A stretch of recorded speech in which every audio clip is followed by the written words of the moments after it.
আমি আমার বাবার শেষ দেখাটাও দেখতে পারিনি। আমার চাকরি হলো ঠিকই, কিন্তু আমার বাবাকে জানাতে পারলাম না আমার চাকরির খবরটা।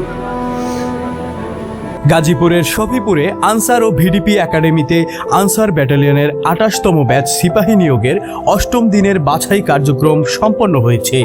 এদিন জামালপুর জেলা থেকে অংশ নেওয়া ১০৬৮ জন প্রার্থীর মধ্যে মেধা, যোগ্যতা ও শারীরিক সক্ষমতার ভিত্তিতে ৩৪ জন প্রার্থী নির্বাচিত হয়েছেন।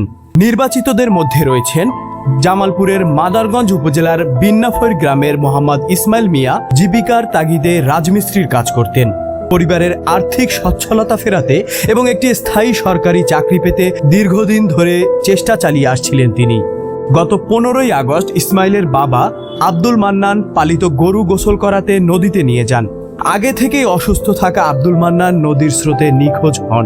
বাবাকে খুঁজে না পেয়ে স্বাভাবিকভাবেই ভেঙে পড়েন ইসমাইল। পরদিন ১৬ই আগস্ট ছিল আনসার ব্যাটালিয়নের সিপাহী পদে তার বাছাইয়ের দিন। বাবাকে হারানোর শোক নিয়েও মায়ের অনুরোধে নিজের ভবিষ্যৎ ও পরিবারের সচ্ছলতার আশায় তিনি বাছাইয়ে অংশ নিতে একাডেমিতে আসেন। মাঠ কার্যক্রম চলাকালে তিনি জানতে পারেন নদী থেকে তার বাবার মরদেহ উদ্ধার করা হয়েছে। একদিকে বাবার মৃত্যুর শোক, অন্যদিকে পরিবারের স্বপ্ন পূরণের লড়াই। এই কঠিন বাস্তবতার মধ্যেও তিনি মাঠ ছাড়েননি। গভীর কষ্ট বুকে নিয়েই প্রতিটি ধাপে নিজের যোগ্যতার প্রমাণ দিয়ে গেছেন। শেষ পর্যন্ত তার লড়াই সফল হয়।